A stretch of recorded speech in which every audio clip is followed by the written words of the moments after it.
Welcome to the lair of your imagination. Dark Tapes takes you today to the uncharted abyss of Martin Shkreli's worst business, where horror comes to life.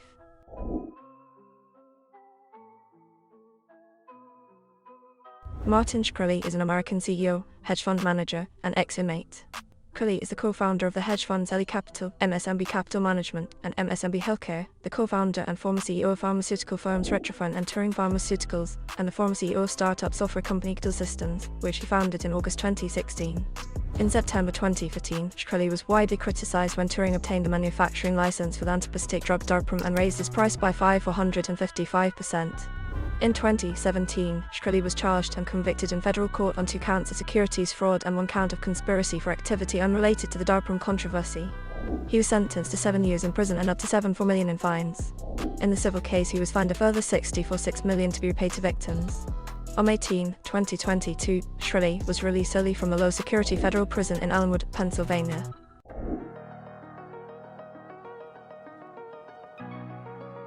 Shkreli founded Retrophin in 2011 under the MSMB umbrella and ran it as a portfolio company with an emphasis on biotechnology to create treatments for rare diseases. Retrophin's board decided to replace Shkreli in September 2014, and he resigned from the company the following month. He was replaced by Stephen S.L.H. During Shkreli's tenure as CEO, the company's employees used illustrated accounts to make gangster rap jokes and encourage short selling of other biotech stocks. After Shkreli's departure, Retrophin filed a US $65 million lawsuit against him in August 2015, claiming that he had breached his duty of loyalty to the biopharmaceutical company in a long-running dispute over his use of company funds and committed stock trading irregularities and other violations of securities rules. The lawsuit alleged that Shkreli had threatened and harassed a former MSMB employee and his family. Shkreli and some of his business associates have been under criminal investigation by the U.S. Attorney for the Eastern District of New York since January 2015. Shkreli invoked his Fifth Amendment right against self-incrimination in order to avoid testifying during civil depositions. Shkreli's name is on 2 patents held by Retrophin for drugs to treat PKN. In November 2020, Eric Dube, Retrophin's new chief executive, announced the company would be rebranded as Trava Therapeutics Inc. in an effort to further distance the company from Shkreli, and said the company is no longer working on treatments for the disease from which the company takes its name.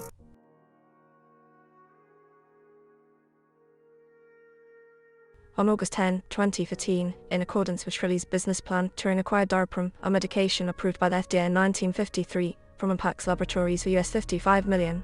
The drug's most prominent use as of late 2015 was as an antimalarial and an antiparasitic, in conjunction with leucovorin and sulfadazine, to treat patients with both IDS-related and IDS-unrelated toxoplasmosis. The patent for Darprim had expired, but no generic version was available. The Turing Impax deal included the condition that Impax remove the drug from regular wholesalers and pharmacies, and so in June 2015, 2 months before the sale to Turing was announced, Impax switched to tightly controlled distribution. In keeping with its strategy for pricing in the face of limited competition, Turing maintained a closed distribution. The New York Times said that the deal made sense only if Turing planned to raise the price of the drug substantially. On September 17, 2015, Dave Moyo of Helio, an in-depth clinical information website for healthcare specialists, reported on a letter from the Infectious Diseases Society of America and the HIV Medicine Association to executives at Turing, questioning a new pricing for Darprim. The price of a dose of the drug in the US market increased by a factor of 56 overnight. The price increase was initially criticized, jointly, by the Infectious Diseases Society of America and the HIV Medicine Association, by the Pharmaceutical Research and Manufacturers of America, and soon after by presidential candidates Hillary Clinton, Bernie Sanders, and Donald Trump. A subsequent organized effort called on Turing to return pricing to pre-September levels and to address several matters relating to the needs of patients, an effort that garnered endorsements from more than 160 medical specialty and patient-related organizations. In response to the controversy, the record label Collect Records publicly ended its business relationship with Shkreli, who had invested in the company. In a September 2015 interview with Bloomberg Markets, Shkreli said that despite the price increase, patient co-pays would actually be lower, that many patients would get the drug at no cost, that Turing had expanded its free drug program, and that it sold half of its drugs for $1. He defended the price hike by saying, "If there was a company that was selling an Aston Martin at the price of a bicycle, and we buy that company and we asked to charge Toyota prices, I don't think that should be a crime." A few days later, Shkreli announced that he planned to lower the price by an unspecified amount, in response to the anger that was felt by people. But in late November, Turing reversed course and said it would not lower the price after all. Following a request by Senator Bernie Sanders and Representative Elijah Cummings for details of Turing Pharmaceuticals' finances and price-setting practices in September 2015, the company hired 4 lobbyists from Buchanan, Ingersoll and Rooney with backgrounds in healthcare legislation and pharmaceutical pricing. In addition to lobbyists, Shkreli hired a crisis public relations firm to help explain the pricing decision. On October 22, 2014, Mark Baum, CEO of Imprimis Pharmaceuticals, announced that his company would provide a combination product containing pyrimethamine and leucovorin at one pill as a cheaper and more efficient alternative to darprum. This product was intended to be used alongside sulfadazine in a standard protocol to treat toxoplasmosis typically seen in IDS patients. Baum said, "This is not the first time a sole-supplied generic drug, especially one that has been approved for use as long as darprum, has had its price increase suddenly and to a level that may make it unaffordable." He announced the availability of the compounded replacement for darprum as a part of a larger corporate program, Imprimis Cares, to make novel and customizable medicines available to physicians and patients at accessible prices. Imprimis began selling its compounded, orally taken formulations of pyrimethamine and leucovorin at $99 for a 100-count bottle, essentially $1 a dose. On November 23, 2015, Turing announced that the company would not reduce the list price of darprum, but said it planned instead to negotiate volume discounts of up to 50% for hospitals. Turing issued a statement that it was not as important to cut the list price as to reduce the cost to hospitals, where most patients get their initial treatment. The company pledged that no patient needing darprum would ever be denied access. Infectious disease specialists and patient advocates, including Tim Horn of the Treatment Action Group and Carlos Del Rio of the HIV Medicine Association, said Turing's actions were insufficient, given that patients initially treated for days at a hospital typically have to continue the treatment for weeks or months after leaving.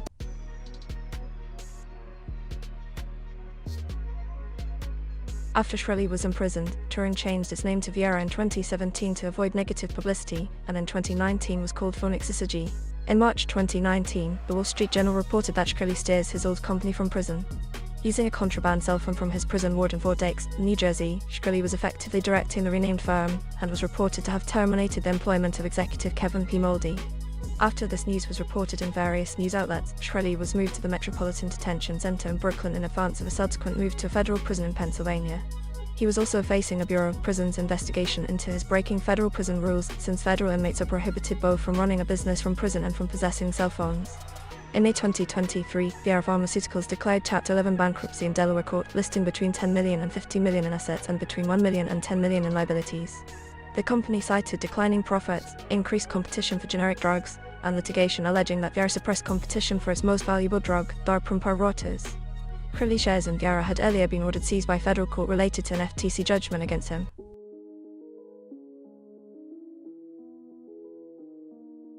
On December 17, 2015, Shkreli was arrested by the FBI after a federal indictment in the U.S. District Court for the Eastern District of New York was filed, charging him with securities fraud. The charges were filed after an investigation into his tenure at MSMB Capital Management and Retrofun. U.S. Attorney Robert Caper said Shkreli essentially ran his company like a Ponzi scheme where he used each subsequent company to pay off defrauded investors from the prior company. Federal prosecutors said that Shkreli and co-defendant Evan Griebel engaged in multiple schemes to ensnare investors through a web of lies and deceit. In an interview with the Wall Street Journal, Shkreli said that he was targeted by law enforcement for his price hikes of the drug darprum and his flamboyant personality. In early 2016, Shkreli retained criminal defense attorney Benjamin Brafman to defend him. Due to Shkreli's notoriety and overwhelmingly negative public opinion, it was difficult to select an unbiased jury. At his 2017 trial, Shkreli argued that none of his investors actually lost money and thus his actions did not constitute a crime. Shkreli's frequent criticisms of the federal prosecutors in New York's Eastern District, whom he called junior varsity compared to their counterparts in the Southern District across the East River, both on his Facebook streaming video feed and in the hallways of the courthouse, led those prosecutors to request that Judge Kiyoe Matsumoto issue a gag order to prevent what they called a campaign of disruption. Brafman said in response that his client was responding to baiting from the media and was also suffering from extreme anxiety because of his situation. Matsumoto ordered Shkreli not to speak with reporters, either in the courthouse or its immediate vicinity. On August 4, 2017, the trial jury found Shkreli guilty on 2 counts of securities fraud and 1 count of conspiracy to commit securities fraud, and not guilty on 5 other counts. Shkreli said he was delighted with the outcome and described his prosecution as a witch hunt of epic proportions. On September 13, 2017, his bail was revoked following a Facebook post offering $50 for a strand of Hillary Clinton's hair which the judge perceived as solicitation to assault, which is not protected under the First Amendment. Shkreli's post was preceded by others that suggested he might have plans to clone Hillary Clinton. Shkreli said that his post was satire, and his lawyer described it as tasteless but not a threat. Shkreli edited the post to add a disclaimer that it was satire, and later said he did this minutes after publication. Shkreli apologized for the post. He was sent to the Metropolitan Detention Center, Brooklyn while waiting sentencing.